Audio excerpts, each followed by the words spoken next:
Good evening, White Sox fans.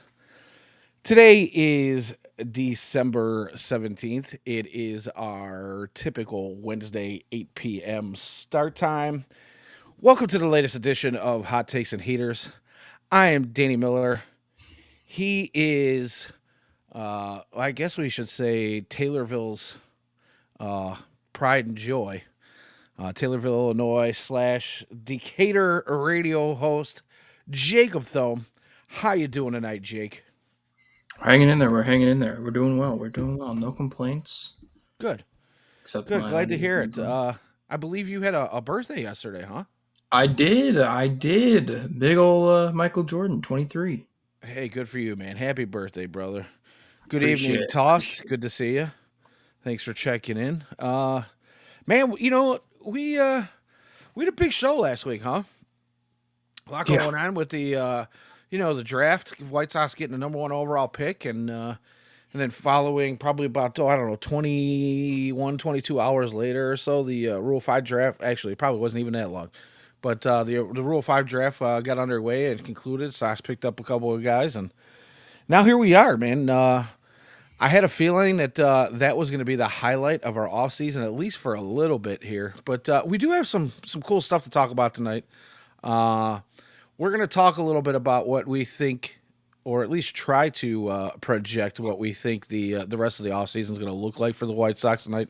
Um, we'll inject some of our own thoughts as far as where we think they need to go, where they can go. According to whatever type of budget we think is going to be put out there. Obviously, that number really hasn't even come into play yet. We haven't heard anything, so we do know that.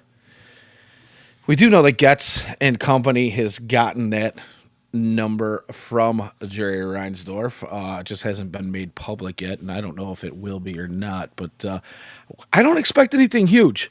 So going down that train of thought, Jake and I are going to put together a couple names that we think maybe will become White Sox here in the offseason, or at least, we think can be handled within a lower budget because we're, again, not expecting a lot. But before we get into all that stuff, I I want to take a look at the announced staff today. The White Sox have finally put out the full staff and all the additions that were out there. So we'll start off with that. What's up, David Rocca, Wolf Larson? Thanks for checking in. We appreciate you guys. Always good to see you. We will get into some of those comments a little bit here. David Rocca says he loved the line that was posted. The Chicago White Sox lead the league in minor signings. About Yeah, I right. mean, About right. did you expect anything less? Honestly, Not I really. don't. We don't expect them to lead the league in any kind of major signings, do we? No, not at all. Not at all. I mean, you just it's the nature of the game here that you're playing with being a White Sox fan. Yeah, I mean, it is what it is. Hopefully someday that narrative changes. Sooner rather than later. But at the same time, man, I like the way the Sox are doing things. They're building things from within. Hopefully that with all this new staff and the new just the new philosophy and developing guys within, we may not need to spend a ton of money in the future, and hopefully we can keep this thing going. But man, it's gonna be a wild ride. We know right now that there's not going to be a whole lot of big free agent signings. So what's up, Ian S Dog? It's my boy, my homie, my friend and old partner checking in with us. Wolf, I agree. It is not a very strong free agent class, to be fair. I think we're going to be looking more at probably 27 after the lockout. Maybe we'll see some better movement, but right now, I think we're gonna we're gonna play this the way we figure the White Sox are gonna play it. We're gonna throw some names out at you, but like I said, we're going to start the show tonight with some of the staff additions. what we think that's going to look like for the White Sox as well. So, thanks guys for checking in. Ross, I see you say you want O'Hearn. We're going to get into that a little bit later. Uncle Ted says Danny Colombe. Yeah, he's definitely going to be looking at some bullpen guys here down the line. But yeah, Ian says wanted O'Hearn, got Hearn. So There it is. Quote of the offseason. uh, let's get into that. Let's get into that. So I'm going to bring up the list of guys that are new to the organization right now, and we'll go ahead and start out with Bobby Hearn. But Bobby Hearn was he was added as the assistant pitching coach. We also got Jose Leger as the first base and outfielders coach. We got Chris Denorfia, who's got some ties to Will Venable further down the line. He's been brought on as the MLB field coordinator. Tony Medina has joined as an MLB assistant, and basically the rest of it is looking like it's going to be a lot of the same guys from last season. So, what say you, sir, Mister Jacob Thome, on the O'Hearn hiring? Have you had a chance to look into this at all? No, I mean, I looked at it, obviously, when it was announced and kind of just went over it. But, the new hirings are new hirings. I think, nothing groundbreaking there. You're bringing in a guy from the Twins organization. Um, Young. Denorfia has, yeah, yeah, exactly. It seems like guys who are on their way up. Hearn is a guy who I think is very smart. He's been proud of that way, kind of his old way up through the organization. I believe he spent some time with Davidson College as well. Shout out Steph Curry.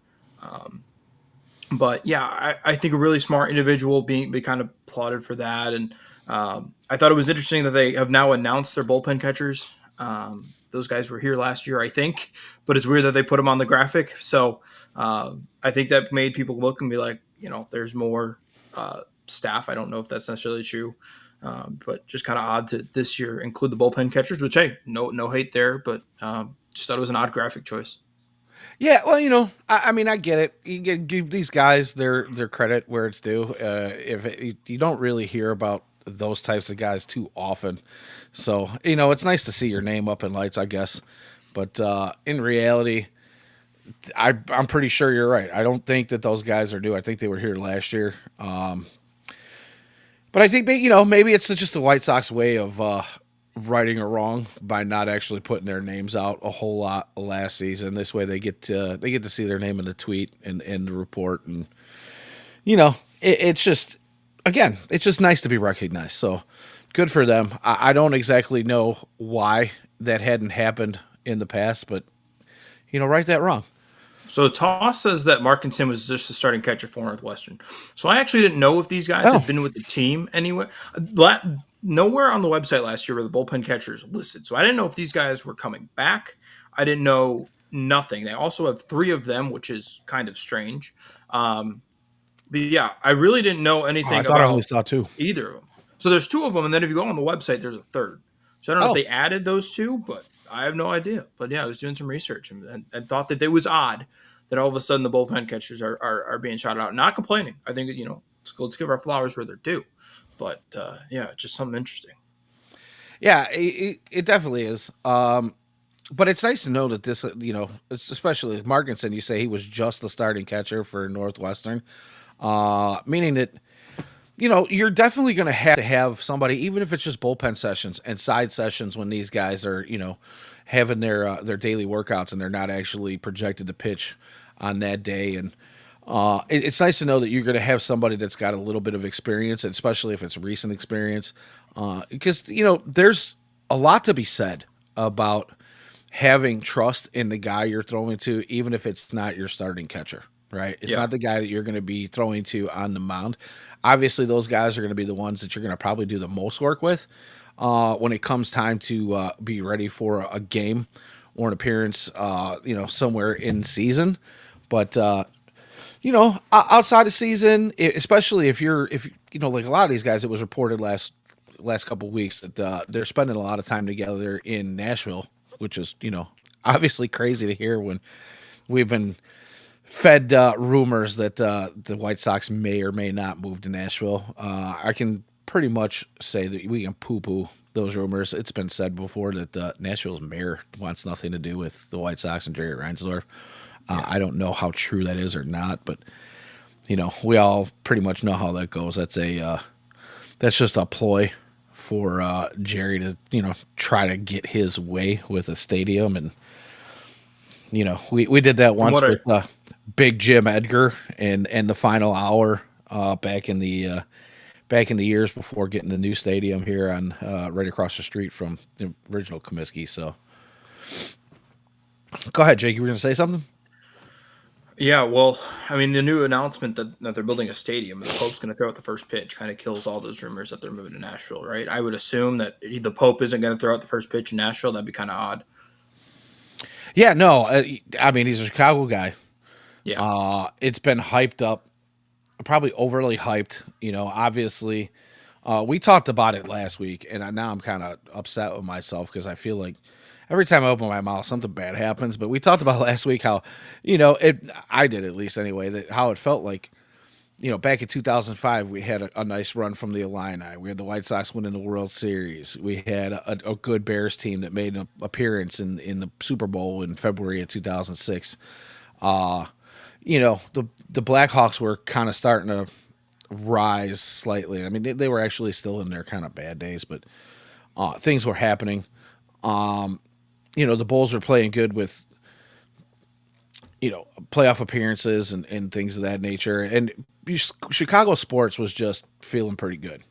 And as soon as I say that on last week's show, the Bulls have now lost like 8 of their last 9. The Blackhawks suck again. Connor Bedard gets hurt. The night before I go to a game on Saturday, which, yay. So I'm gonna back off from all that stuff. But Nashville is not happening, Uncle Ted. Stop it. It's not happening. So Used up all of our luck on winning the lottery. That's the issue. The Pope directed everything to getting Rock, and now we're faulting everywhere else. I think that was yeah, it. yeah. So we could say what we want about the Pope. I just feel like maybe he's putting in some calls, but the reality is this has been kind of a trend that's been happening for a few years now, where Chicago sports have been so bad that there was no place to go but up. Right? We Yeah. needed so minor improvements feel like, oh my god, here we go. But the reality is the White Sox winning 41 games year before last and winning 60 this year. I mean, going from the uh, 19 game improvement feels like holy crap. It's still not awesome. It's still only Yeah. 60 games. Yeah. It's still like really extremely bad, but it feels great. It feels great. It does, but we're on the rise. So let's not act like the Pope has had some crazy miracle. Uh, we'll see how this first pick in the draft goes. We'll see how the couple of Rule 5 pickups go, and we'll see how the rest of the offseason goes. So, let's get back into those staff hires. And so we talked a little bit about Bobby Hearn. Do you know anything about Jose Leger? I actually did not get a chance to take a look at him, but he will be joining Jersh on the opposite side of the field in the coach's box at first base. Yeah, he's replacing Burgoy. That's about all I know about him. He was one of the three I did not get around to. Okay. Just because his signing was announced a couple weeks ago, and I don't know if we talked about it then or what happened, but We may have mentioned the name, but it's an outfield. Uh, he's like, apparently he's an outfield defensive specialist, and he'll be in the coach's box at first base. So I don't really know much about him, but I would assume that with everything they've done as of late, it's got to be an improvement of what we've had in the past. Because that's really all they're trying to do is, obviously, again, I hate to sound like a broken record, but the way that they want to improve this ball club right now is not going to be in your everyday lineup. It's going to be with staff hires. It's going to be with more analytics and more biomechanics and strength and conditioning, hopefully, so that we can keep guys healthy and keep them on the field, because obviously that's been an issue for the White Sox after Herb Schneider left. So I just imagine that he's going to be an addition that. First off, the real thing is a lot of these guys that were on the staff last year were not Venable hires, right? That's the main Yeah, takeaway I have from this. He's getting his guys that he wants. I'm sure he's finally had an opportunity to have his input on who he would like to be part of his coaching staff and where he wants these people to be and what roles they want to be in. yeah, it was shocking last year when he didn't get a whole lot of his staff. I mean, he brought back a majority of them, including Thames and Katz. Katz obviously had survived like 6 managers at the time. Um, it was insane, but yeah, I thought it was interesting. I mean, I'm glad that rightfully so. He's getting his own staff, and we'll see what it looks like for him. Yeah, and that's I mean, really, to me, that's the big takeaway is that he's having his input finally. Yeah, And if we saw that 19 game improvement last year, maybe that little bit of comfort and that ability, to have somebody that you feel is on the same page and wavelength with you, might bring, even if it's just a handful, 2, 3 or more wins into a clubhouse that maybe needs a little bit more stabilization after years of reported infighting and clicks and all these other things. Just get guys on the same page. It could do wonders. So yeah. My only worry is there's no fixing Benintendi's arm. So unfortunately, you can bring in all the defensive specialists for outfield you want, but you cannot fix his arm. Um, there's no fixing that. yeah, and that's going to be a topic that I think we're going to get into a little bit tonight. Obviously, we talk about getting into what our idea of the rest of the offseason plans typically should look like anyway. We don't know, we don't have a crystal ball of where they're going, but what we think it should look like. Outfield's definitely going to be a part of that conversation. So, Kristen Orfia was hired as the MLB field coordinator. I don't even know what that means. What is Yeah, a it feels field like the coordinator? Sizemore offensive coordinator position. I mean, I would assume it means he's a former outfielder. He's a former major league. He's got local ties. I know he went to Wheaton College, University, one of the two. He played for the Cubs for a little bit. Um, and then he's coming from the Rockies organization, which I don't know if you necessarily want to hire from the Rockies organization. I know Brenton Doyle's pretty solid, though. So, at least fielding wise. So, um, yeah, I don't know what his job's going to be, but interested to see. Yeah, it's. I mean, they put a name on a lot of things. The one thing I will say is that what the White Sox are known for is giving someone a title, but making them wear different hats. So I think I'm going to spend some time kind of looking into some of these guys in the future here and see, where their strengths are, because we know that there are guys that have been put in coordinator roles, but their real strengths are like biomechanics, Yeah, or their strengths are in the new technology that the White Sox have brought on. They're familiar with some of these things.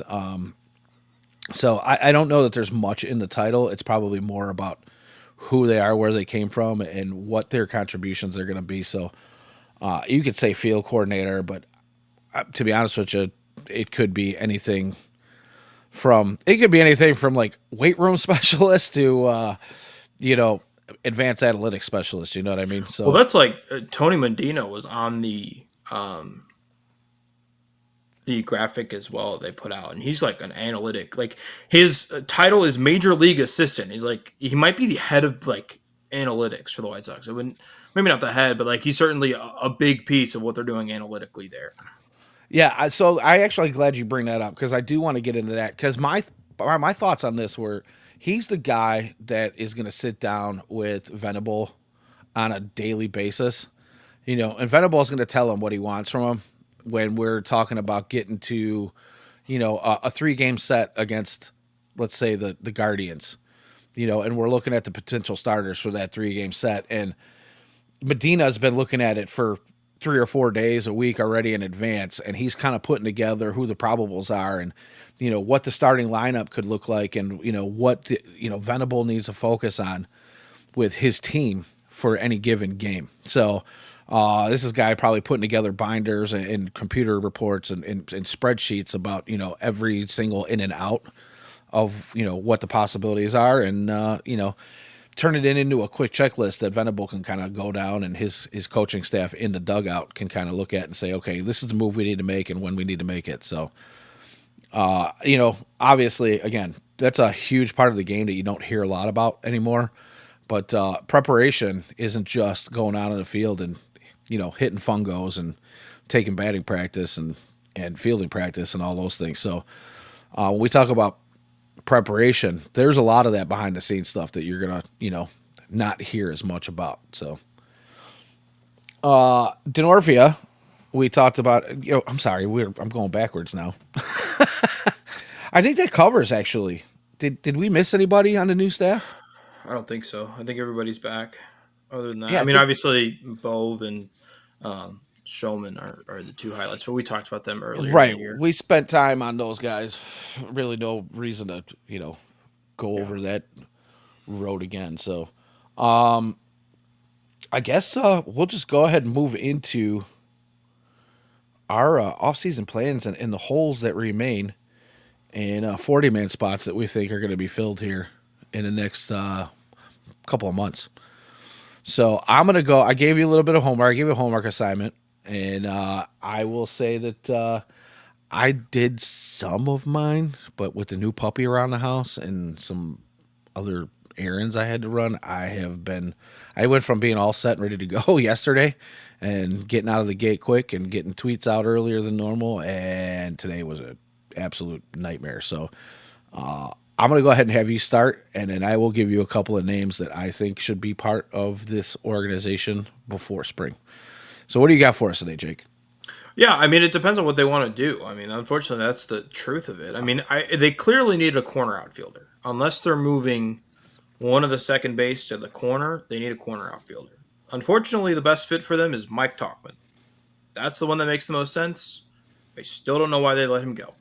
Um, I think then you look at first base. If you're not going to play Vargas or Sosa there, first base is your biggest need. You don't have a natural first baseman on the roster. So I think you need a first baseman, and then you need a bullpen help. And then they've talked about adding a starter. Um, I don't know what that looks like in capacity of. I don't know if they're looking to add a number 3 or a number 5. I thought Hauser made a bunch of sense, and then he went to the Giants for 2 years, $22 million, and that was a lot more than I would have given Adrian Hauser. Um, but yeah, so there's going to be some pieces here. There's some players I like, some players that have been rumored that I think make a lot of sense. But it's really going to be, infield wise, who do they want to play at first? And then I think you look at, um, potentially a corner outfielder. They need somebody. Braden is hopefully on his way up, but he has yet to see Charlotte. So he's not going to make the team out of camp, obviously. So they need somebody else in that room. And then it also depends on what you do with Robert as well. So. Yeah, and that's the big thing. We might as well just go ahead and talk about it because the Robert thing's not going to go away until A, he's either traded, or B, the season starts and he's still in black and white. So I'll say this. I personally have seen a ton of social media posts about Luis Robert. And I would say a large majority of the fan base wants to see him gone at just about whatever cost. People are just tired of him not finishing out seasons and being, laid up for big chunks of the year. And obviously he had played better when he was healthy last year, right? And he looked like shades of himself. He never really got to that 2023 form, but he definitely looked improved over the last couple of years. So after stating the obvious there, a lot of folks are, looking at it like, well, yeah, but he missed the last couple months. And we thought there was a chance he was going to come back, and he didn't. And then they shut him down for the season. And They're just tired of it. They're just done, right? But I will I will say that when you're complaining about them not moving him yet, and you're hearing all the rumors about they're taking calls from the Phillies, which now sound like they're out after signing Yeah. Adolis Garcia. Uh, you hear about the Mets checking in. You hear about all these teams that they're talking about. There's 4 or 5, 6 teams that seem to be in and out constantly. We're in on them, we're out of them. We're in on them, we're out of them. And Sox fans are just getting to the point where they're like, somebody just say yes, just take whatever they're giving you. And I'll ask you this: who, even with Luis Robert Jr. missing chunks of the season, when he is playing, who in the organization right now can fill that role at an even down level of what Luis Robert is, at a less than 100% Luis Robert level? Who can fill that role right now? So unless they're trading him for an MLB ready outfielder, who are they trading him for? And I'm asking you this, Jake: do you see anybody on this roster that can fill, let's just say, a 75% of Luis Robert Jr.? Even if we're not getting 100% Luis Robert Jr., a guy who's not fully healthy, a guy who's not constantly fully running out, hits and not taking plays off. Is there anybody in this system that can play half as much or half as close to his ability? Yeah, that's the issue with the system is there's no center fielders. Like Braden's really not a center fielder. I don't know if he's got the athleticism to do it. Um, the thought was when they traded for Everson Pereira, um, that I believe Francis Romero put this out, who's a guy that I have a lot of trust in. Um, and he had said that this clears the path for Robert to be traded. Um, and so if that truly is the case, I think that's a large mistake. Everson Pereira, former top 100 pick or top 100 prospect, he just hasn't proved anything. Um, I just I think Luis Robert can be a top 5 center fielder in baseball if he stays healthy. He had flashes of it last year. Like he had a solid month and a half where he was the best center fielder in baseball. I just don't know if the Sox are in a position with available to pass it up. And I don't know. The issue is too is like I don't know if you trade him right now, are you going to trade him for the same exact thing you're going to trade for him at the deadline? You're still selling them on the premise of he's going to turn into this, even if he doesn't play well in the first half. So I don't know what Right. the difference between, and I think teams are more desperate at the deadline. I think it makes a lot more sense to trade him at the deadline and pray he has a great first half. I think there's enough of a chance there that he's going to have a good first half and that you could trade him for more. I would keep him. Yeah, and folks will want to say things like, well, he missed the better part of the second half last year, and that's when the Sox were playing their best baseball. But the difference between now and then is you had Mike Tauchman. Now, whether or not he's coming back is a question. You had a whole bevy of fourth outfielders that came and went last year. We don't have any of those guys anymore. Yeah. They're gone. They've been let go. So now, what are we relying on guys who've been in Double and Triple A to kind of come up and fill those roles right now? And I just don't know that. That's fantastic if you want to give your younger guys some playing time and see what they can do, but at the same time, you risk you risk the possibility of regressing from last year. After we talked about this 19 game improvement from year over year from the year before till this past season. And the problem with having a young core is confidence could be shaky.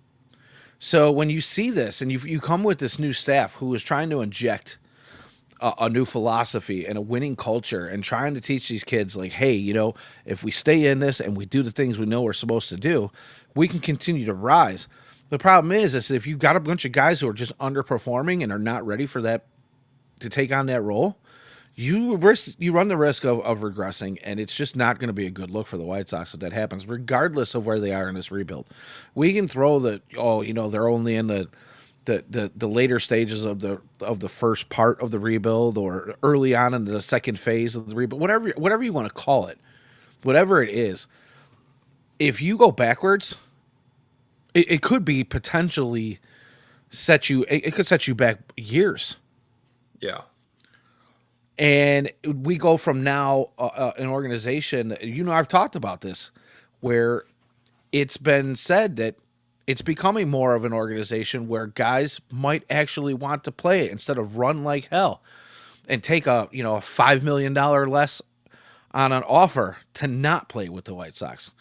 When we're offering free agent money out there and they just don't want to be here. Now all of a sudden, there's a chance we might be able to scoop some of those guys and they're not going to be upset about it because the development's there, the coaching staff's there, the regime has changed, and the philosophy of the organization has changed. You go backwards, you run the risk of now you've got to fight for even the crappiest of free agents to come play here Yeah. because they don't feel like the opportunity is going to do them any good. It might set them back because now we're playing for a team that's only going to win 55 games, right? So it's definitely something that I don't know. It's something that we need to keep an eye on. I'm just not sure. And I'll agree with you 100%. You get rid of Luis Robert Jr. now, are you going to get more from him now or more from at the deadline, regardless of how he plays?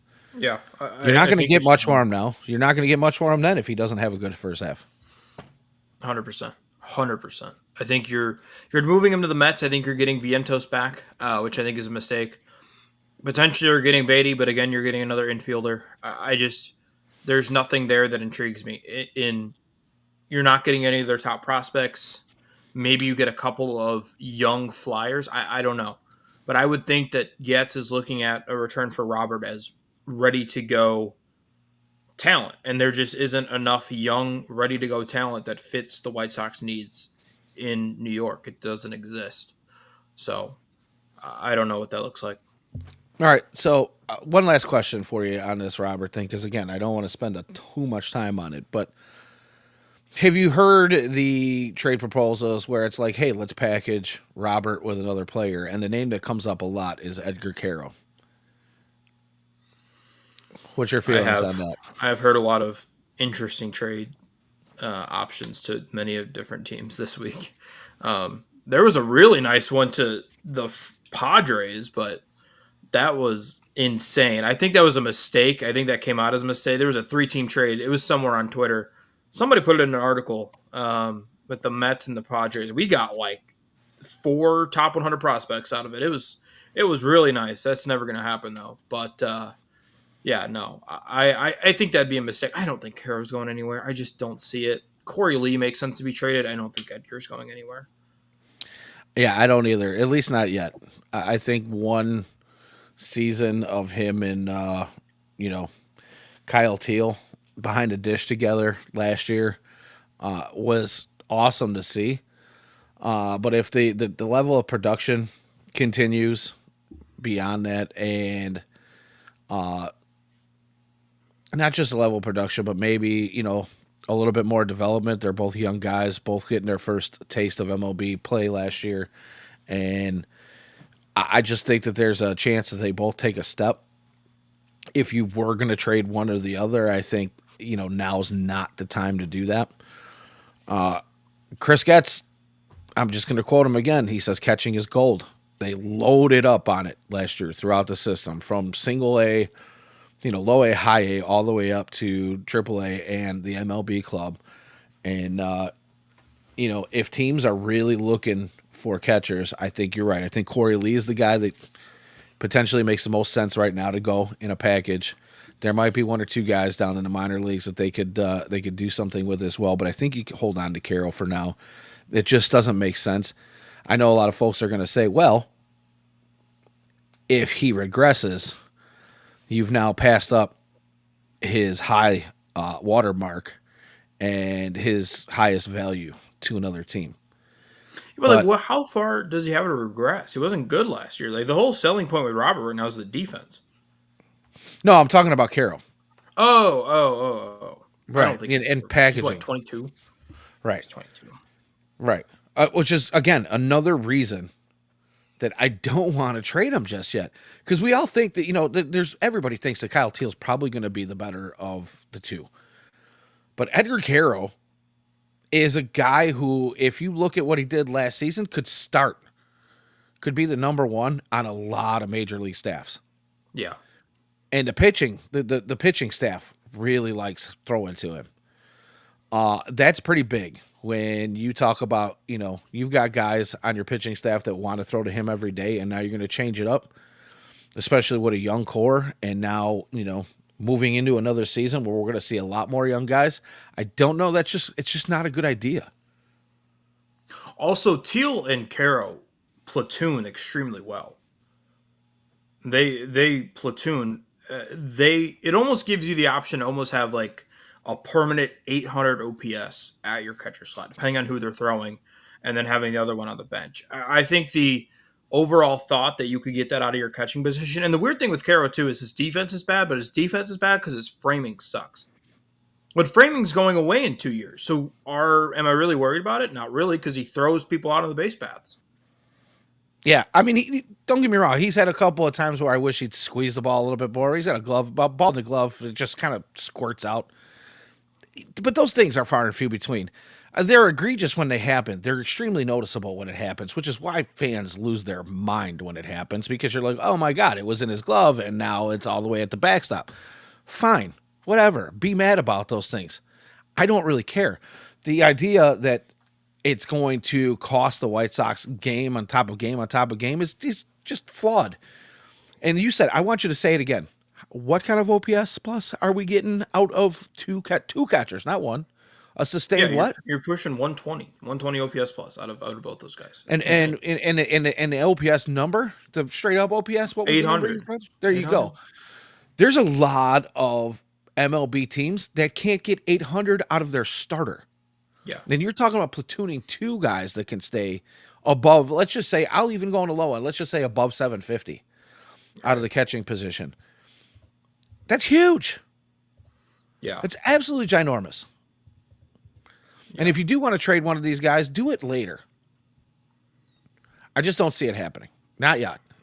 To have a backup that's in the neighborhood of being a starter on, let's just say, half the league, 15 other teams, I don't think there's another team out there that can say that. There's not another team in baseball that can say that. Yeah. Edgar last year hit 852 against lefties. And Teal hit 835 against righties.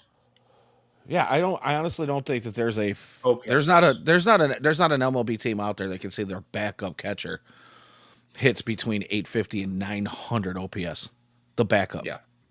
Yeah. So And go ahead. sorry. No, Venable's clearly a guy who likes to platoon guys. I mean, you saw that with Austin Slater. He likes playing to those advantages. By the way, Austin Slater is a sneaky return. Yeah, I won't even elaborate on it. That's actually, I don't know. It's pretty fantastic if you ask me. They need a lefty bat. Anyway, They do. I saw he was a free agent today. Somebody tweeted about it, and I was like, "Oh, that's kind of interesting. That makes a lot of sense." Yeah, absolutely. I'm here for it. I'm here for so it. am I. It'd It'd be kind of funny if he had the first home run in the 25 and 26 season. Wouldn't That'd it? be a random piece of trivia for you. There you go. If he gets signed, we'll have to put it on our bingo card. There it is. By the way, let's throw that out there. We planned on doing it last year. We never got around to it. If our chatters and our listeners have something they want to see on a bingo card, let us know. Hit us up. Hit us up in the chat. Hit us up in our DMs. We'll maybe I'll even put together some prizes for fan bingo card squares that get chosen. I have some things in the works over here that I've got some small giveaways and stuff that we'll be doing once the season gets rolling coming up here next year. But I got some things. We'll keep you guys posted on that. But in the meantime, keep your thoughts going and send them to us if you got anything. Yeah, I have some stuff I can give away too. I have too much stuff here, so Right on. Yes. So, I guess we'll just wrap that up there because I don't want to spend too much time on Luis Robert because I have a feeling it's gonna be the topic week in and week out. It's not gonna go away until something happens, and it's unfortunate, but honestly, I don't see it happening. I would love it if you guys hit me up on that and give me your ideas of why you think it's good to trade him now versus later on in the season. Hit me up, let us know. But we'll move on. So that being said, we still have some corner spots in the We outfield that do we need to indeed. fill. Do you have thoughts outside of Mike Talkman coming back? Yeah. So Slater, JJ Bleday is interesting to me. He's still young. He was okay last year in Sacramento. Um, Former top prospect. Another thing that they like. Um, Another guy that kind of fits that mold is Jared Kelnick. I don't know, but he's another guy who can play some sort of corner outfield. Another top prospect. The corner outfield spot in free agency is really weak. I mean, you kind of get rid of, um, Kyle Tucker, and there's not a lot there. Like I don't know if the Sox are going after like Rob Refschneider. I don't think Let's just so. sign Tucker. Yeah, there it is. There you go. See It's that funny one because it's funny every that other day. Toss put that in the chat, by the way, because that was an idea I had. And I don't think it's like I'm not saying it's exclusively my idea, but I thought that they should be in the running for either Duran or Abreu. They're not going to be because I don't think they're focusing on trades right now, which signals me they're not going to do it. But I've thought for a while now that some return of Shane Smith, Lenine Sosa for and Corey Lee for either Jaron Duran or Willie Abreu makes way too much sense for both sides. So, well, that's the thing. So, if you're going to trade Caro, obviously the return has got to be good. Now, the only reason I brought him up was because that was the one thing that I see the most when we're talking about packaging Luis Robert Jr. just to get Luis, his 20 million off the books and get him out of Chicago. If you're going to trade Caro and you package him with another player who's actually on the plus and doesn't have the stigma that Luis Robert Jr. does, aka Shane Smith. Now I'm listening, right? If I'm the GM, I'm listening. And when you're talking about a return of Willie Abreu and Marcelo Mayer, I'm gonna have to have that conversation. It's a But six now, man player right there. does it does it does it absolutely 100% get done? I don't know, but I'm definitely having that conversation for sure. 100% having that conversation because now I Yeah. can live with Corey Lee being the backup catcher if I've got Willie or Abreu somewhere on the field, right? Yeah. Right. Right. If you've got Kyle Teal playing and he's your everyday starter and Corey Lee is your backup because you traded Caro away for Willie or Abreu, yeah, I'm good. I'll live with that. Well, that's the reason they make sense is you have an extra catcher in Corey Lee that is a serviceable backup, and you do not have a corner outfielder coming. You need somebody in left. And so it makes sense long term to trade for one of those two guys. Although I think he's going, unfortunately, to Kansas City. If I had to make a guess, that's where either Abreu or Duran ends up. Yeah, and we will be seeing a lot of them here on the south side, Yeah, unfortunately. unfortunately, Whether or not it's in the White Sox uniform. they've had a very good offseason. They Which have sucks indeed. because we can't win in Kaufman anyway. So them getting even better does not help. Yeah, and I believe Detroit is going to have, when it's all said and done, I believe Detroit is probably going to have some guys here on the move very shortly as well. I know there's been a lot of talk about them signing some of the remaining free agents that are out there. Not that any of them are massive, but definite improvements. So, we'll see, man. We'll see how that goes. And every year for the last couple of years, I said, well, the Guardians are on their way down, and everybody else is on their way up. But Guardians pitching seems to carry them no matter what they do. So Did you see who got cut out of there earlier I today? did. Do you want to talk I about that? absolutely, yeah. Go ahead. You know what? Since we're on it, bring it up because I did want to talk about that, and I do think that I do think that the White Sox maybe should at least kick the tires on that. You're talking about Janeski? Yeah, Big Christmas. Yeah. Go I ahead. think it's interesting. He's not good. He's not good. Well, He's he's got some frustrating, holes in his swing. but also he's got like the second best power in the majors. And in terms of bat His speed, his it's barrel insane. numbers are insane. Yeah, he hits the ball very hard. The issue is he doesn't make contact, but you get him out of that situation, you get him in somewhere else. I think there's potential that you have something. He's certainly an interesting flyer. I think whenever you have that much power and that much bat speed, and you need somewhere, and I think he's a corner outfielder if I'm not correct. He might play left. He's got a heck of an arm too. Um, yeah, it makes a little bit of sense. He's not an awful defender for how big he is. He's not. He's a decent defender. And the biggest knock on him right now is his pitch selection and approach Yeah, at the plate. He likes to swing at a lot of junk. A lot of junk. But the one thing that the White Sox were able to do, and we talk about, looking like they can develop now, is they've been able to get guys to fix that approach at the plate. Gotten guys to, shorten up on 2 strikes. They've gotten guys to be more selective on the pitches they're swinging at. Is Jacob related to Landon? No. Jacob is he pronounces his last name Thome. So he's not in relation to Landon or Jim Thome. Just I would have them clearly. on the podcast already if I was. Yeah.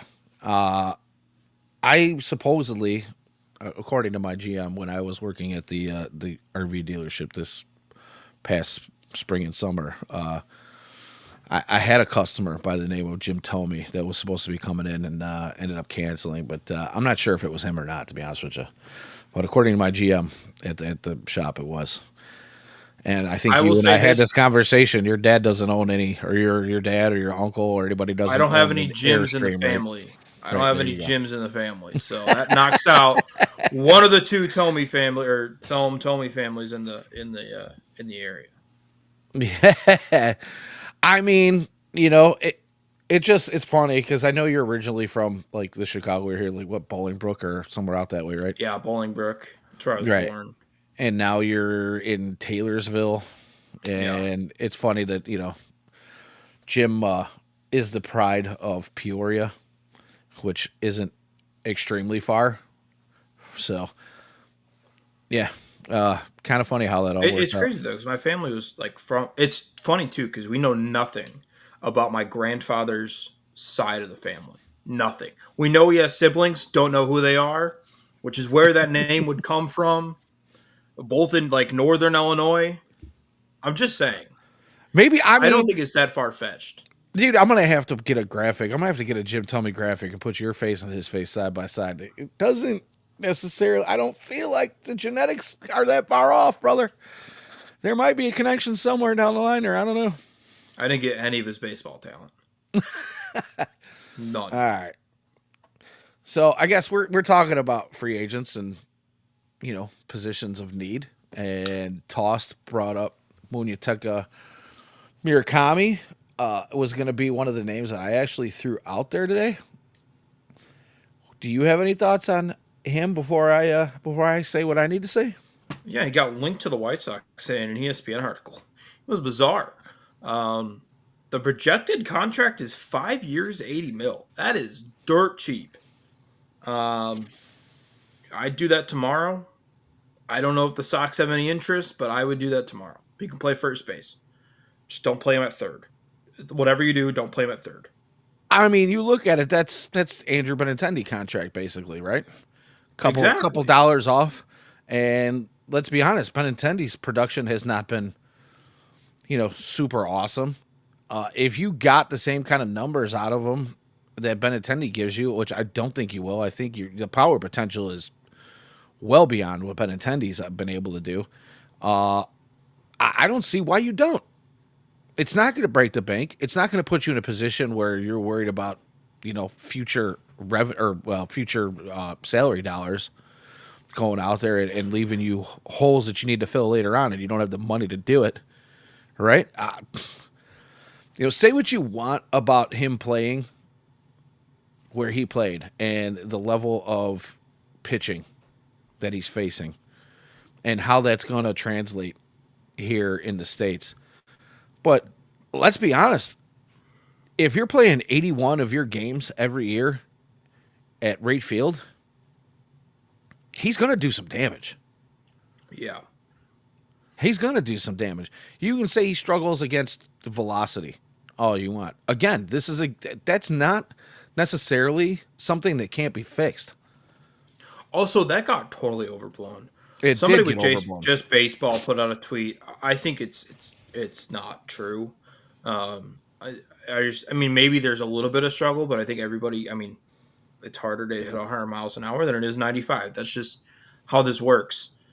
Shocker. I think it's extremely overblown. I think the only worry with Murakami is Yoshida and what he has done in Boston, which is not anything.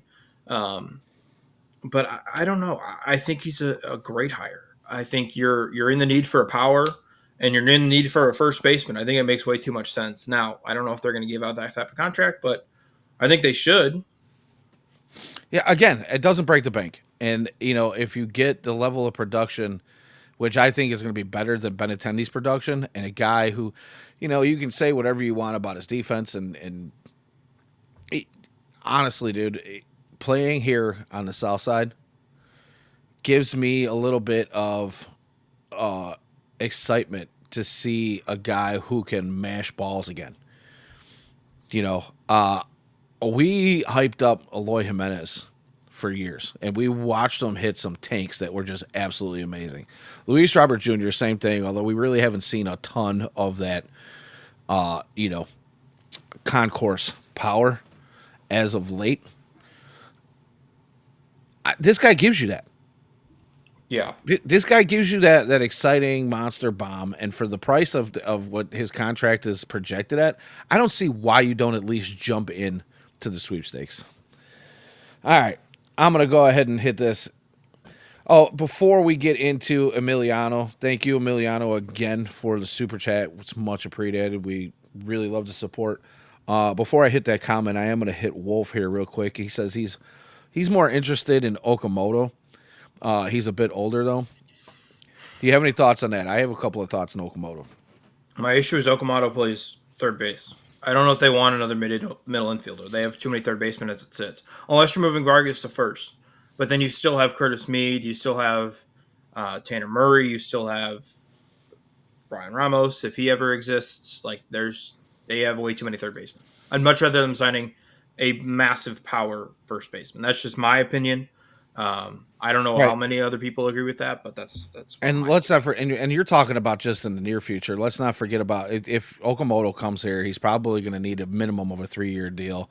Guys coming overseas, I would say, you've got Carlson, you got Billy Carlson coming up. Here sometime in the next year and a half. You're going to have Caleb Bonham, although chances are, according to everybody else, they think he's probably the most likely to be moved to an outfield position. But you've got the first pick in the upcoming draft, which as of it stands right now, Rock Chalowski is the guy who we all think is going to be, unless that changes. So, you know, I, it's difficult to throw Okamoto at third base. Now he has played some first base, although they say the defense is absolutely atrocious at first base when he has played Yeah. there. So, but again, another guy who's a little bit older than Murakami and hits monster bombs. And the other difference, the obviously difference is one's a lefty and one's a righty. So, the numbers are going to be a little bit lower for Okamoto as far as contract details go. He's not going to be sought after as much because Murakami obviously is left-handed power, and Okamoto's a right-handed hitter with power. So I don't know. It's an interesting take. I just don't know if there's a place for him on the field if you're going to play bad defense at first base. Could you bring him over as a everyday DH? Maybe. Yeah. I don't know. I'd much rather have a switch hitter or a lefty, but that's just me. I mean, if he's got good hit tool, he's the one I think should probably have a little bit more of that struggles with velocity, phrase thrown at him over Murakami. But Yeah. that's just me. So, any other thoughts on him? No, I like the idea. It makes a lot of sense. I just don't know if they do it. Yeah, I mean, honestly, if you get a guy that can, there's no reason for the White Sox to not find power right now. Yeah. We play in a field that begs for it, absolutely begs for it, and it's been a bane of our existence that we haven't had anywhere near enough of it the last few seasons. So, all right, let's get to this super chat now. Emiliano Brito, again, thank you, dude, much appreciated. He asks, does Luis Robert get traded before the season? If so, where to and for what? Phillies and Pirates are the top of my list. Would love Skeens. The issue is the Phillies aren't going to do anything. I think the Phillies are done. They pretty much said they are. Unfortunately, I like their prospect pool a whole heck of a lot more than I like New York's. Pirates make sense. Pirates are an underrated name. We didn't talk about them earlier, but the Reds as well. I think both of those teams make a little bit of sense. Both are looking for something cheap if Jerry will take money off. Um, I don't hate the Pirates or the Reds. I don't know if Skeens is coming back, but they have a Well, no, couple of and I think that interesting was probably more players. of a. I don't think there's nobody could be serious about Robert for Skeens. Right. No, That's no, so. no. Yeah, I Also mean, asked about Everson Pereira, which I think would be Luis's replacement.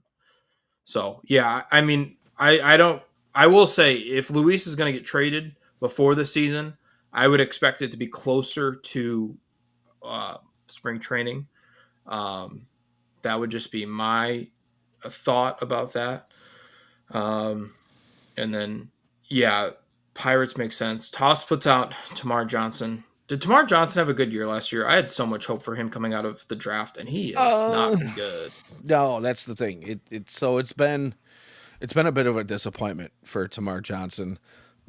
A little bit better last year than the year before, but still, he's another one of those guys. I mean, the thing about him is it does kind of suit what the White Sox have been doing as of late in finding guys with high ceiling who haven't reached their potential and kind of hoping to pull the most out of them that they can. And then, like he said, it comes with a comp pick. So, if you're going to package it with a comp pick, but and again, Emiliano says another infielder, dude. Yeah, I mean, that's it's just another issue. the so obviously we've been talking about this a lot since last year's draft and coming into this year's draft about how the White Sox and basically MLB has taken this philosophy of finding the best athletes, which more often than not is a shortstop. Excuse me. But the reality is there are some guys who are outfielders that have never played shortstop that are going to be better than any shortstop, even Yeah, if they're not the same athletically. So the idea of giving up on outfielders all together, which seems to be a big thing here lately, like I see it all the time again on the socials where guys are like, "Oh, don't take an outfielder. We don't need an out." Dude, if you've got an outfielder out there that has the skill set, plays good defense, has a good hit tool, can run a little bit, by all means, take an outfielder. Like yeah, this idea that we need to continue to take guys because we think they can be the best athlete on the field and we think we can move them around. It's great because finding a position to get a bat in a lineup is an awesome philosophy. But that doesn't mean you should just pass up on outfielders because that's what they've been playing. I mean, at that point, you got to think about all the guys that are playing in college and high school right now. Like, why would they want to play anywhere other than shortstop? right. If their only shot of making it is playing shortstop, right? Like, having the skill set is awesome. So, yeah. But I'm with you. Another infielder kind of feels weird. Yeah. Oh, excuse me. Johan De Los Santos. That's the name I wanted. That's what I want from the Pirates. I would almost trade Robert straight up for a comp pick. I don't know what that would look like. I don't know what the thought is there, but I would almost do it straight up for a comp pick. I don't know if Danny's on the same board, but um, Yeah, sorry, I was choking to death over here. yeah, Had to mute I was myself for worried a there you second. weren't going to come back. It was just gonna be me for the show. No, no, I'm good. I'm good. It's Good. I've had That's a the most tickle. important thing. I've had a tickle the last couple of days. I think I'm coming down with a minor cold here. Hopefully, it's not that flu that's like running through. And people are like, "Oh, my lungs are gone." It's like, Yeah, somebody at my work has that, and I was like, if I could get, she's like, yeah, I couldn't talk for 2 weeks, and I was like, great, that's like only my job. yeah, So that's let's your hope. entire job. Yeah, right. Like that would suck, wouldn't it? Um, You know what? David makes a good point here. We got a lot of people in the room tonight. Y'all need to smash that like button for us. I mean, or lightly tap it. yeah, whatever. You don't have to break your keyboard, but Emiliano, we appreciate you and your monetary support. But if you guys don't want to chip in on the super chats, help us out with the algorithms and just hit that like button, subscribe. It's gonna help us out in the World Wide Web. So, and we appreciate it. We appreciate every like and subscription we can get. So, thanks for pointing that out, David. We much appreciate that as well. Uh, I don't know. What do you think? I'm sorry, man. That choking fit kind of threw me off for a minute. Anybody else you want to talk about in the outfield right now No one in or the first outfield. base? Ryan O'Hearn's the name. I know Ian brought him up earlier. That's the name I'm watching. I didn't want to move on until we got past that because I know you want to talk about him a little bit. So go ahead, give us your thoughts on him. Well, he was successful under Fuller. He has experience with Fuller. They also just brought in another piece from the Orioles hitting system. Former All-Star first baseman. I don't think it costs a bunch. He can also play right field. I think it makes sense. And there's been rumors that they're interested. And whenever there's smoke, there's fire. So that's my thought on him. Honestly, I wasn't big on it early in the off season, but the more I look at it, the more it makes sense to me. Uh, and as much as I hate to say it, you know, either Vargas or Sosa uh, is gonna, if you can get a former All Star first baseman on a halfway decent deal in Ryan O'Hearn, because I don't think he's going to command giant numbers, right? Uh, you almost kind of have to take that. It's one less position that you've actually got to teach how to play the position. Yeah. And say what you want about the staff and developmental system that the White Sox have, brought on in the last couple of years. A guy that knows how to play the position is always going to be something of value. And we can take that line, that scene right out of Moneyball, where they are, talking to Hatterberg and Ron Washington, was sitting there and he's like, first base is easy. Tell him, Wash. It's extremely difficult. Yeah. And as a Yeah. former first baseman myself, there's a lot going on there that people don't realize. So, and I'm not going to get into the ins and outs of it, footwork and wheel plays and all this other stuff. But yeah, there's a lot going on. You got to know what you're doing. Yeah. So, but if that were to happen, that would leave Vargas and Sosa without a position, unless we put Sosa back at second base and we use Chase as a utility infielder. Oh, Vargas will play third. For now, Unless you're. I mean, they're going to have decisions to make. They have way too many decisions to make. I would move. I don't know what I'd do. I mean, the thought is you play Vargas at first. If you were not to sign an infielder, I would put Vargas at first, Sosa at second, Chase at short, and Colson at third. I hate moving Colson out of short, but that would be how I'd do that. As I almost choke on air. And then I don't know what you do with Sam, because Sam's going to be ready here pretty soon. He's another infielder. So, there's the other and then thing. there's Sam three more Antonacci. coming. Yeah. And like you said, 3 more coming in the next year to year and a half or so. I almost wonder if they trade Billy.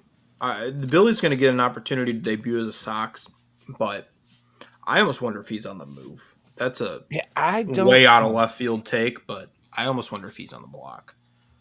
That's. I mean, dude, you could have saved that to wrap up the show as your hot Yeah, take. that's Is true. That would have been a good wow, hot take. wow. Trading Billy Carlson before he ever sees the. I mean,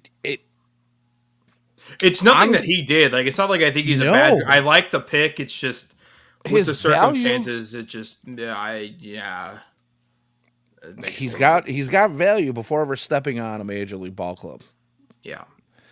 You know, Problem is, we'll trade him and we'll turn it Connor Griffin. They don't. They have totally different prospect profiles, but that'd be my luck. all right. Yeah, man, why you got to do that to me? I just got knots in my stomach, dude. See, okay, and Toss brings this up. Billy or Bonham moved to the outfield, and then Colson to third and Rocket short. The issue with moving Billy to the outfield, it makes no sense. He's drafted as a defensive first shortstop. He has to play shortstop to get the value out of it.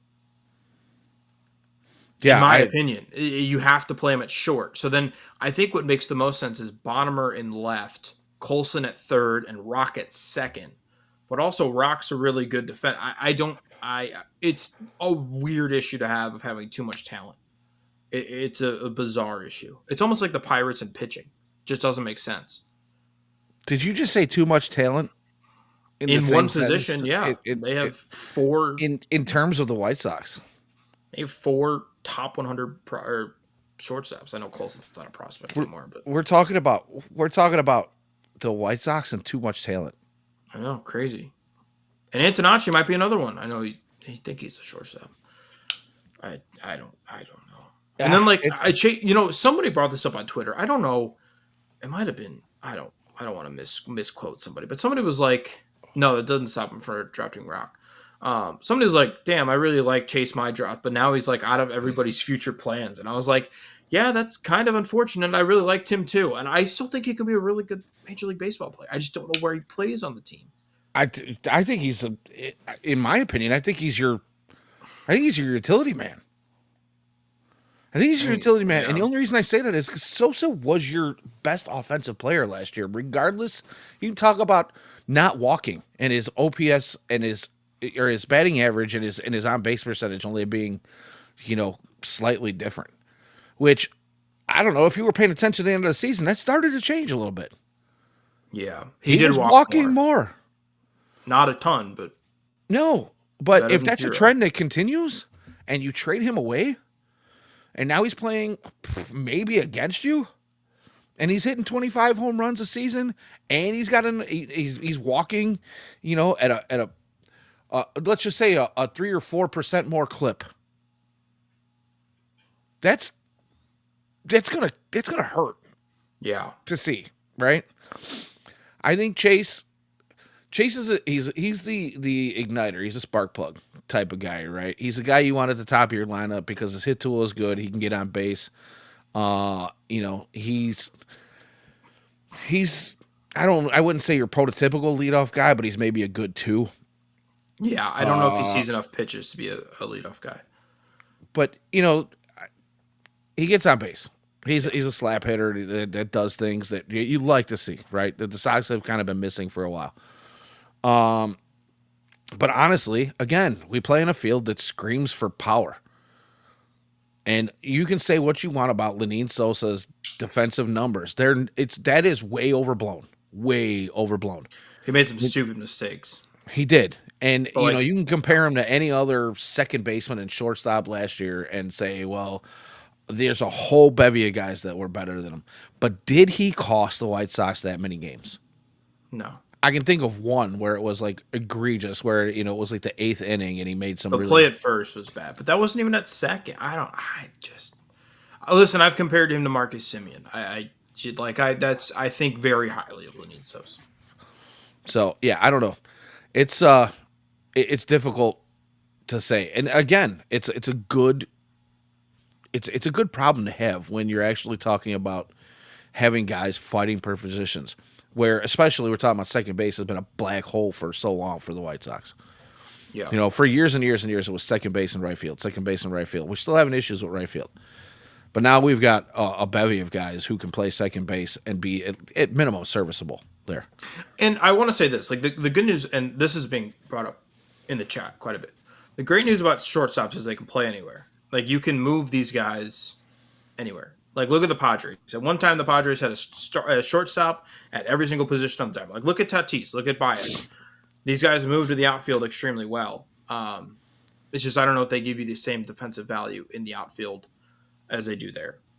So that's just the issue with that. Yeah, Is unless you're like George Springer, who goes from the yeah, outfield to shortstop and yeah. absolutely crushes it no matter where he goes in the field. Also, David says, "Hate all you want." Gets has changed the call. I'm a day one Chris. I think the first show of this podcast, which was last year in like February, I was like, I'm a big Chris Getz guy. That's my Yeah, guy. it took me a minute to warm up, but I am actually pretty thrilled about how things are going so far in his tenure as a GM. Uh, you know, I was a little hard on the hire, thinking that this is a guy who was part of the development plan Yeah, during a time when we watched so many guys fall on their face when we had high hopes for him, but from an organizational management standpoint, he's doing a lot of really good things. yeah. I'm a big fan of Chris Getz. Yeah, I'm a huge I'm. fan of his free agency hires or free agent signings, but I think everybody wanted an outside hire. That was the issue, and then they just didn't go through a hiring process, and everybody was pissed. But it ends up that Getz was pretty smart. Yeah, no, agreed. It's so far things are working out Right? pretty Yeah. well. Obviously there's a couple of guys that we're hoping to see steps from in some of the moves that have been made, but all in all, not a whole lot of concern in that department either.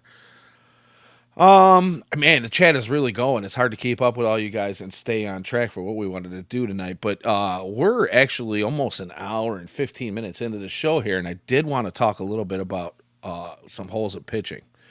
And did you have anybody that you want to target for either the bullpen or the starting staff as far I don't as know, but the if they rest want of the to offseason plan goes? sign someone, they better act quick. Every reliever's moved off the market. Keller's I, been signed. Um, well, I know you've been big on Fairbanks, so you want yeah, to talk about him a Fairbanks is little the guy bit? I want to bring up. Yeah, Fairbanks. I will say this. I think everybody with Fairbanks is talking about the Raynaud's. I will say he's pitched in cold temperatures before. I did a little bit of digging. He's pitched in like San Fran when it was like 50. He's pitched in some colder climates before. Yeah, he makes a lot of sense too. I know you're pointing. Yeah, Fairbanks would be my ideal just because they need a closer and they need somebody in the late innings to not blow games. I'm tired of watching guys just implode. I like Jordan Leisure. I like Grant Taylor. I like Prelander Baroa when he's going to be back. That's great. None of them have experience closing out games. Fairbanks does. Yeah, I agree. And I think if you can get him for, I mean, if it's just a year or two on a Two for kind of a 24 is what makes sense to me. yeah, and that's kind of a sweetheart deal. It's not breaking the bank. It's not nothing. And obviously the rhetoric is that Grant Taylor is still kind of the guy that a lot of people are thinking is going to be the guy in the future. But this gives him the opportunity to continue to develop and not be thrown into a high pressure, high leverage situation day in and day out when you're still kind of figuring out your footing as an MLB ball player, right? It's one of the most difficult positions to come out of the bullpen, and you have to be ready on a game by game basis at any given moment. You know what I mean? It takes a different type of player. All pitchers, I think, have the mentality like I'm going to go out and do my job and I'm going to, strike out the side. Right? They all want to have that in their head. You shouldn't be pitching if you don't. If you don't think you're going to be able to stand up to the competition. But to be a closer or even a setup guy in a one or two run game in the late innings, especially when you're looking at facing the middle of an order coming up, you just have to have that different mindset, that laser focus and that killer instinct. And that doesn't always happen right at the beginning of somebody's career. And I think signing a guy like Fairbanks gives Grant Taylor time to, first off, focus on getting that killer instinct, and second off, just getting used to playing at the major league level. We saw it last year where they threw him into those situations, and we saw things from Grant Taylor that we weren't seeing in his professional career before that. And I think it's just a case of, finding your footing. So, yeah, Kopech, there you go. Thanks, I Jamie. think if you were to list, if Michael Kopech was to list the teams that he would want to be on for next year, I think the White Sox would be outside of the top 100. I'm so serious when I say that. I do want to bring up what, and you saw me point. I do want to bring up what Toss brought up was Tommy Canley. You think Tommy Canley makes some sense? There's some These relievers are familiarity. going for so cheap. So cheap. Yeah, he makes a ton of sense. He's a good reliever. I wouldn't mind that signing at all. He makes a ton of sense. And as Emilio mentioned, you could trade him at the deadline too. You could, sign him to a 1-year deal. If he pitches well, you can trade him. Also, D2 legend, which, if you don't know, I'm a D2 broadcaster, so love my D2 guys. Absolutely. All right. What about left-handed side? So we already heard from somebody about Danny Columbi. What about like Sean Newcomb? Do you think he's in the realm of what the White Sox will spend? And now here's the thing: before we even get into this, and I know again it's getting late. I don't want to spend a whole Oh, lot of I time on have this. all time. There has been, in years past when we looked at Rick Hahn saying that money was going to be spent, and then the money was spent, and it was spent. We had like 45, 48, $49 million spent on our bullpen, and people went, well, that's not exactly what I had in mind on the money being spent, right? Uh, but I feel like at this point, you've got a bunch of guys that are on young, small contracts. You can spend, 25, 30 million on your bullpen right now to round out some of the holes that are there, and especially in the back end. So do you think Sean Newcomb fits anywhere? Because he's probably, as far as left-handed relievers go, he's probably the top of the list. He's probably going to garner more money than any of the other lefties out there. Yeah, I don't hate that. Taylor Rogers makes sense. I've always loved the arm slot. I like Andrew But there Chafin. are a ton of there's a ton of lefty relievers that are going for a ton of money or a ton of That's the thing. players. There have been some interesting trades. I think you look at the Isaac Collins trade, and I know they're going to make Angel Zerpa into a starter, or that's been the rumor. But lefty relievers are going for a pretty penny right now. And so, yeah, I don't know what that market looks like. Chafin makes a lot of sense. Yeah, I think they need to add a left-handed arm. I don't know. I don't know. Oh, I lost my training thought. I saw Toss comment. I lost my training thought. A new assistant Nope. GM. Yeah. What? What? And it's from Fox. That's obviously a reputable source. I am jumping on X right now. Is this recent, Toss? Because I did not see this earlier today. So if you're listening in podcast form, one of our chatters is saying that our very own James Fox here at FutureSox is reporting that the White Sox have hired a new assistant GM, and he is not sure if that means if Carlos Rodriguez. Barfield is gone. I would assume Barfield's gone. I don't know where Barfield went. That's interesting. That's extremely interesting. Oh wait, hold on. Where?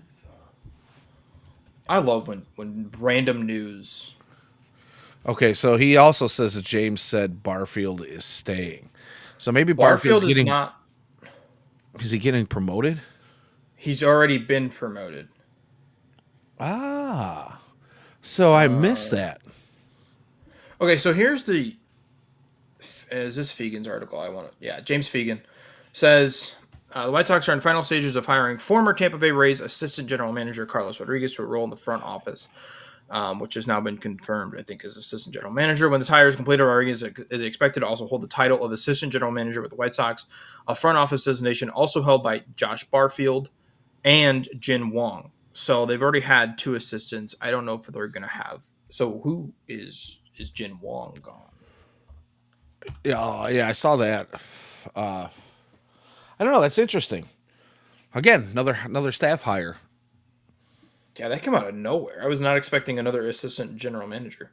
Out of the Rays That's system, a that's fun. system known for finding Yeah, diamonds in the right. rough That's the system you want to hire out of. and then trading it away.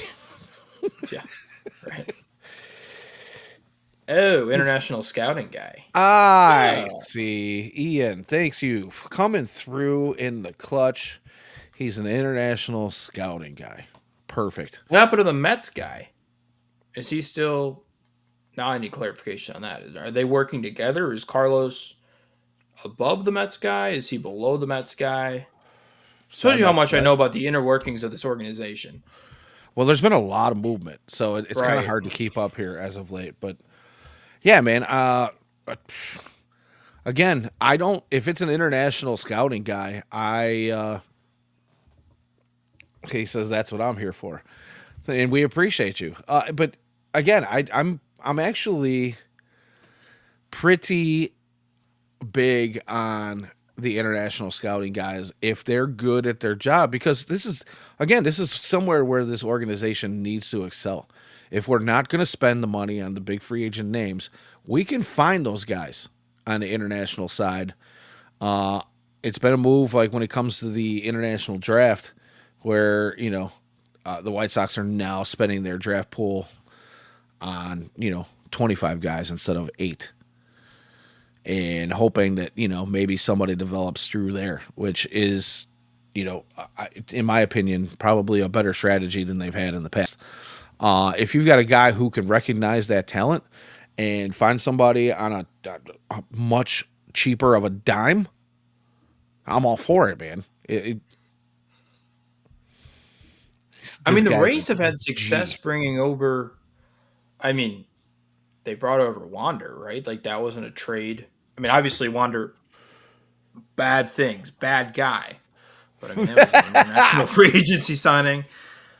No, is David Keller? That's the name I was thinking of. I don't know if Rodriguez is going to be over Keller or not. That was my question. Um, I don't, I don't know. So he was the long-term assistant general manager with the Tampa Bay Rays. He was released in October of 2025. So a couple of weeks ago or months ago. Um, Okay, so I'm gonna go ahead and hit this comment. Emiliano brings it up while you're digging. Emiliano says we got to stop signing the 45 to 50 international prospects and start signing the number one guys like Luis Robert again. Also, didn't the Sox sign a 13-year-old? So that's a projected signing, because obviously nobody can be signed before the age of 16. That might be a handshake deal that those they're flip flop waiting all the on, time. and they do change, year over year. It's suggests. I mean, we saw video of the kid a couple months ago hitting tanks at 13 years old, and then there's always the question of the validity of a birth certificate when you see a kid that looks like he's 18, 20, and he's only 13 years old, because the build on this guy is unbelievable. But uh, you know. The idea of signing the number one guys like Luis Robert Jr., I don't think that that's gone away. That's that's more of a, if that opportunity presents itself, like a Luis Robert Jr., then you go ahead and you do it.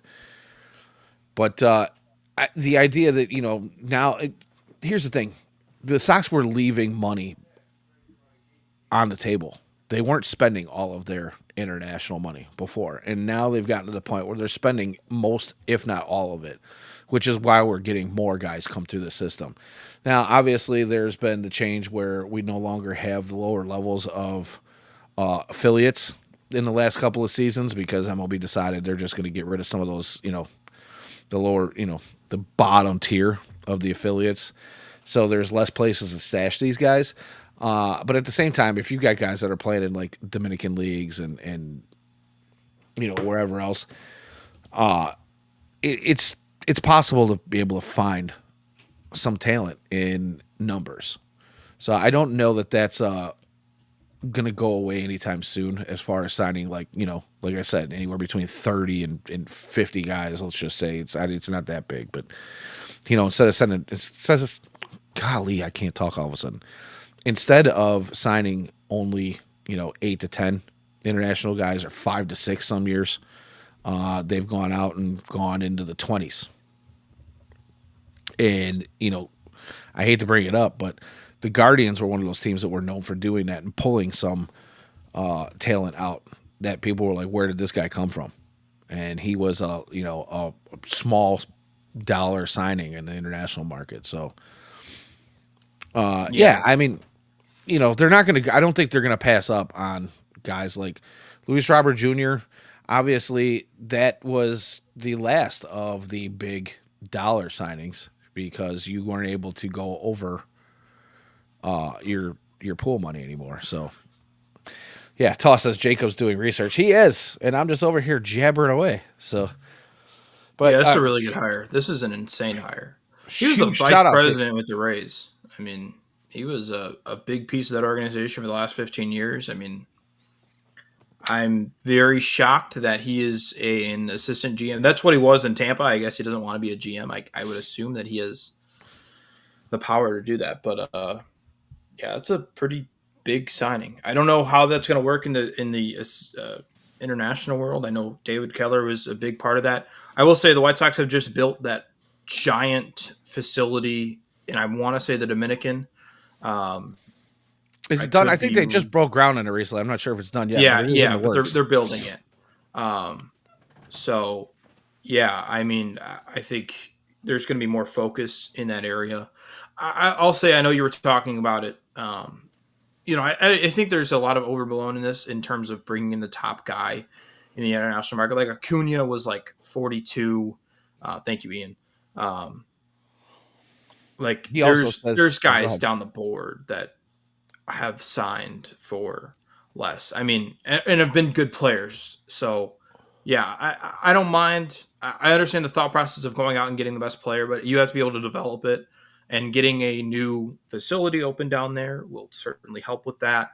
Um, they have struggled internationally forever now. That is not an understatement. There has been very few international free agents to come over and be actually impactful ball players for the White Sox. So it is clearly a major overhaul going on, and this is a huge step to helping that.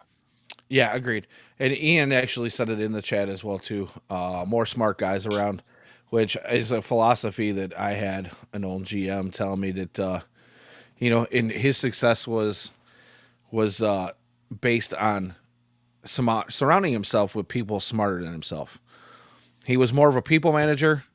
I think Getz is probably doing a lot of the same, where he's more of a people manager, putting the right people in place and making sure that once those people are in place, they're the best people to do the job. And then he just kind of pulls the strings. He's the puppeteer at the top, but you've got to get the right people in the right places to make those decisions for him.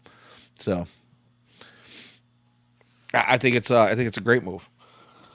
Yeah, yeah, that's a really nice addition to White Sox front office. It's nice that Barfield's staying. I don't know, are they going to have three assistant GMs or are they moving one of those two guys out? I don't know. I have no idea, Well, but and I'll be interested to see even if how the deal breaks. even if they do, it's if Barfield's staying within the organization and he's getting moved to a better position, a higher position, he's getting a promotion, whatever. That doesn't mean that his intuition and his his skills at finding the right guys and doing the right things and that doesn't go away. Yeah, Now he can mentor the new guys that are coming in. Although it sounds like this hire is not someone who needs a whole lot of mentoring. They're bringing him in because of he's got a specific skill set that seems to be exactly what the White Sox have been missing. So yeah, I don't know, man. We're an hour and a half here, dude. I think we should yeah, probably wrap this thing up. And dude, honestly, the only reason we're at an hour and a half is because the chat has been rolling, dude. We cannot say enough about you guys.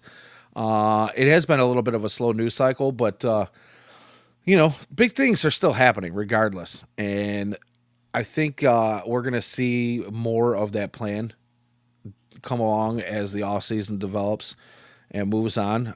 We're not done. Obviously, the White Sox have some 40-man spots to fill.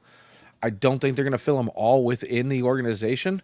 And if they do, they still got to, there's still got to be guys that got to fill the holes that they're pulling these guys from, too. So there's going to be some moves made, whether it's, we continue that trend of signing more minor league contracts than anybody else and being more active in the minor league market. Whatever, it is what it is. But they're obviously not done. So we're going to be here every Wednesday night at 8 p.m. to, inject whatever philosophies and opinions we can. Whether or not we're right about any of that stuff, we'll leave it up to you guys, and the future will tell. But we appreciate all you guys for coming and checking us out. Before we sign off, Jake, do you have any hot takes or heaters that you want to throw out there for this week? Oh, White Sox make a signing to the major league roster this week. I feel it. I don't know if it'll be a major one. It might just be a reliever, but there'll be a sign that we get to talk about next week. I'm here for it, man. I was going to say the same thing. I think it's probably going to be a bullpen arm, but I do believe that we are going to see some movement very shortly. Man, thanks for the compliment, Thank David. you. We appreciate it. Thanks for reminding our viewers and our listeners to go ahead and hit that like button. We appreciate that as well. Huge shout out to Emiliano, our super chatter yet again. We always appreciate the monetary support. And again, if we can't do that, we understand. It's Christmas. You know, presents got to get under the trees. Bills still got to get paid. But if you want to help us out and just smash that like button, subscribe, give us a follow at FutureSox on Twitter/X. But yeah, man, you guys are awesome, dude. So I'm just going to go ahead and sign us off from there, wrap it up, unless you have anything you want to add tonight. Nope, that's all I got. All right, man. It's been awesome, guys. It's been a great show. We really appreciate you. Like I said, you can find us here every Wednesday at 8 o'clock, God willing.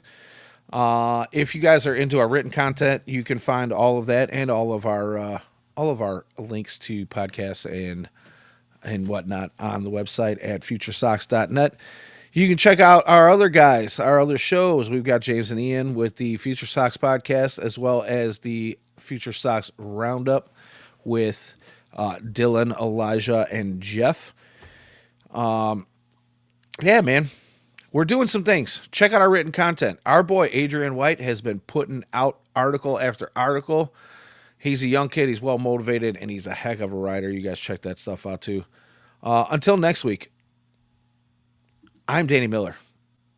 You can find me at Danny Miller FS for my co-host, Mr. Jacob Thome, at JThome21. Oh, I'm sorry. I'm going to throw this out there. Ian says no show on Christmas Eve. I'm going to guess probably not. I know I have some plans. Maybe we'll reschedule. So Who knows? Yeah, I'm open. yeah, we might maybe we'll do something before or after the holiday. But we'll figure it out. We'll keep you guys posted. But in the meantime, it's been a pleasure. We'll see you guys soon. Whether it's next Wednesday or before or after. Yeah, And until then, who knows? go White Sox, man, as always. Hey, Jacob, it's been a pleasure, brother. Have a great Thank night, you. man. Yeah, you too. All right. Later, guys.